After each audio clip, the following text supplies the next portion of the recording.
Welcome to SwitchCorner, my name is Alex and today we're taking a look at Death End Request 2 on the Nintendo Switch. Now, is it worth your cash and does it evolve the experience past that first entry? Well, if you are new here, hit subscribe for reviews and deals weekly, and let's get started.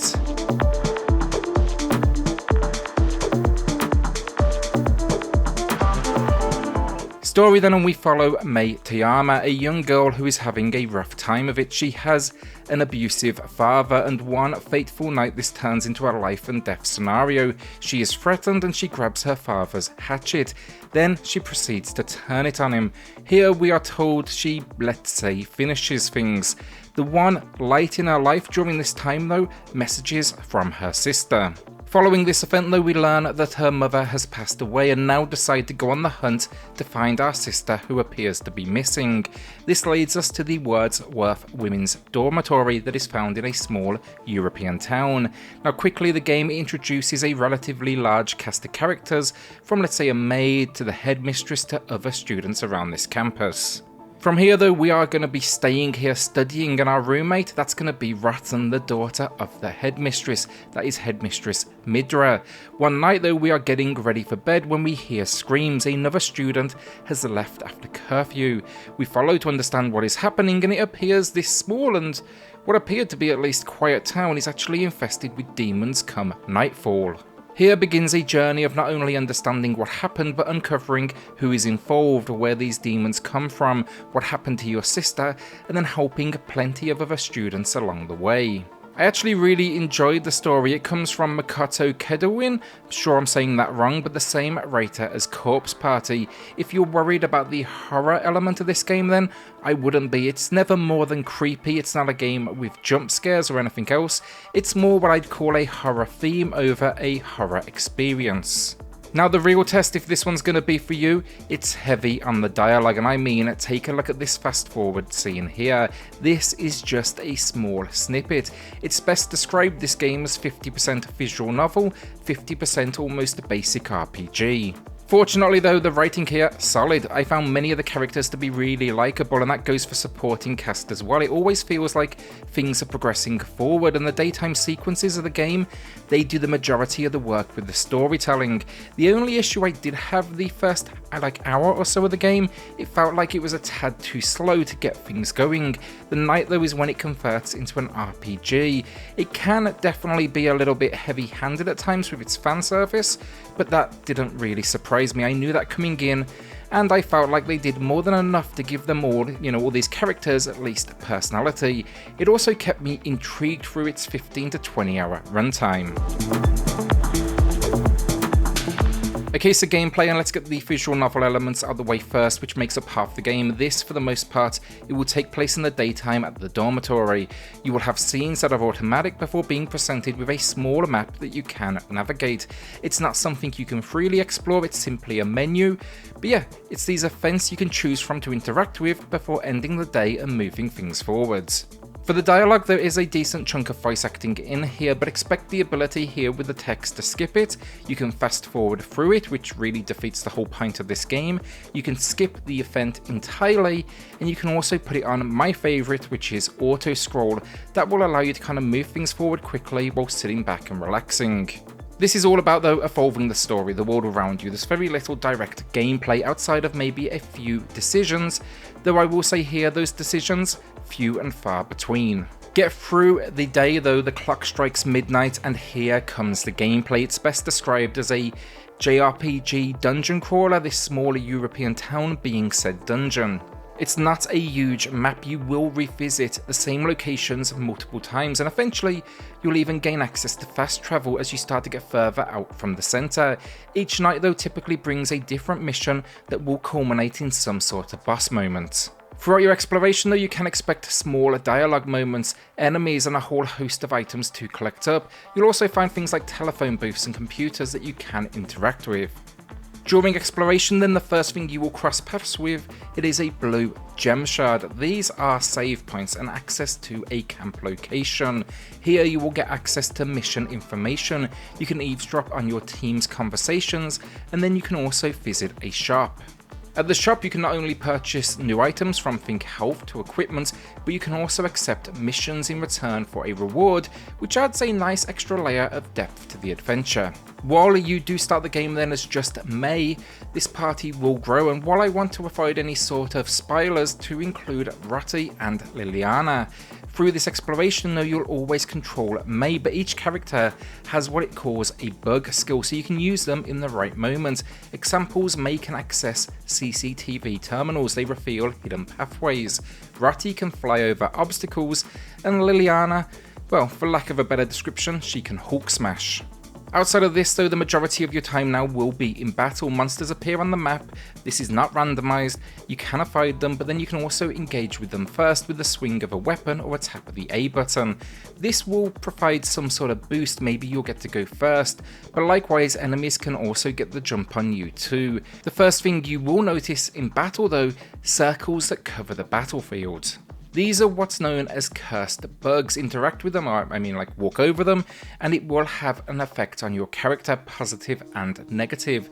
These also though contribute to the number under the character portrait in the lower of the screen. Hit 80% and unleash what's called glitch mode. This is something at first I kind of used like just I guess for fun, but it quickly became a strategy in battle as it dialed up that difficulty.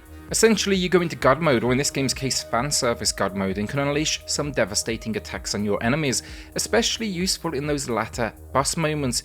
Your repertoire of skills it will continue to unlock as well from leveling up, and it works on a system of free movement to position yourself, and then a menu system, turn-based style, to chain up to 3 attacks, or maybe even guard, defense, recover, attack, kind of like a combo of them all. I should point out here as well, at the game's difficulty you do get to choose easy, medium and hard, and this can be changed at any point. The battles though honestly simplistic, but also a lot of fun at the same time. They just feel like they have a really good pace to them, and I enjoyed experimenting with different moves and combos. What makes it unique though is one attack might devastate, let's say, a very small area. Another may be a straight line like a gun, and you need to position yourself to hit multiple enemies. That's kind of the strategy here. How can I attack as many foes at once? It also then uses what it calls the knockback system. All moves have different attributes. Some will, impact certain enemies in different ways, but those attacks with knockback, they send enemies flying around the screen like a pinball. If they collide with each other, extra damage. If they hit the wall, extra damage. If they hit one of your teammates, they'll deliver what's called a knock blow. As you progress through the combat, it doesn't really evolve much beyond this, but enemies, they are going to get bigger and stronger. They are going to deliver status effects as well, but overall, I was actually surprised with how much I did enjoy it given its simplicity. Alongside this though, expect them to be hunting this map for items, things you can both use, but also keys to unlock that next location.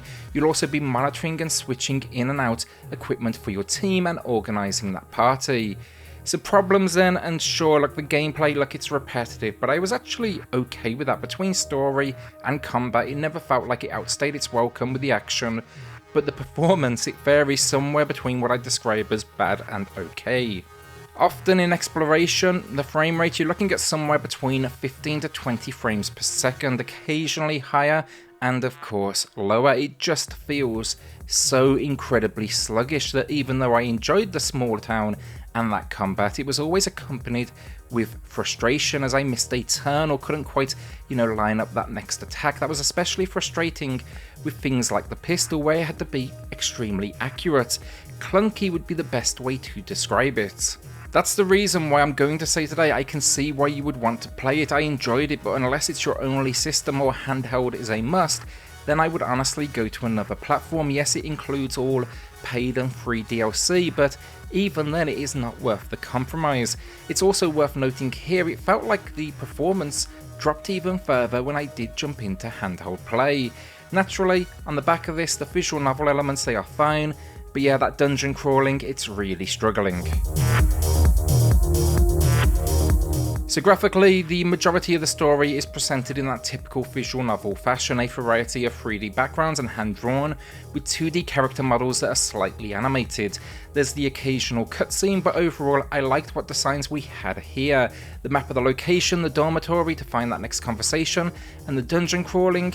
In these moments it's 3D, it's pretty basic with some simplistic designs and low texture quality. Unfortunately though, the resolution has also taken a hit on the Nintendo Switch with a noticeable blur to the image. I wouldn't say it was a huge deal though, because through all of this you can still at least appreciate the enemy design on offer. Outside of that then, the menus contain a whole lot of information, but they've done a good job of keeping things understandable, and with all of the, numbers and text, that actually transitions to handheld just fine, where I faced personally no issues. Audio finally, and this for me was actually the highlight. I did not expect this. Not only though is there a huge amount of high quality voice acting to accompany the dialogue exchanges, but also the soundtrack is great fun, like from the more calm piano pieces to high energy battle moments. I couldn't wait to hear the next track, and that was particularly true of boss moments. That music is awesome. It's all topped off then with some basic sound effects and creepy sounds for one particular enemy that you do need to consistently run away from. So overall, look, hands up, I'm not the biggest fan of visual novels honestly, but I really enjoyed this one. It struck a great balance between story and turn-based combat, and even the simplistic idea of choosing that next conversation from the map. It gave me the sense of being involved just a little bit more than I'm used to. It's topped off then with a simple but entertaining combat system that just almost always feels fun as you watch enemies fly around the screen. Sadly though, on the Switch it's packed with issues, this one, and that's mainly on the performance front, meaning a tanking frame rate, a resolution hit, and a noticeable lack of detail. Not that it's the most graphically intense experience on any platform. I think this would be best played on any other console, but I'm scoring this today like I owned no other system other than the Switch, and with that in mind, a slightly above average 6 out of 10. The performance issues, they will get in the way, but you'll still be able to find the enjoyment in here. Basically, the story is intriguing enough that I don't mind calling it above average. That said though, look, again, I'm going to reinforce this: you own any other platform, you don't need handheld. The compromises, you will notice, they are not worth the extra DLC. I'd even go as far as saying if you do own another platform, knock this score down to a 5, maybe even a 4 out of 10, and just enjoy it somewhere where it at least hits the targeted and intended 30 FPS. Will you be adding this one to the library then, or are you holding onto that cash? A shout out then to the patrons of the channel who are going above and beyond to support SwitchCorner. It helps more than you know, so thank you all so much. Then hit subscribe if you love the Switch as much as we all do here. Join our growing family, and I'll see you all on the next video. Thanks everyone.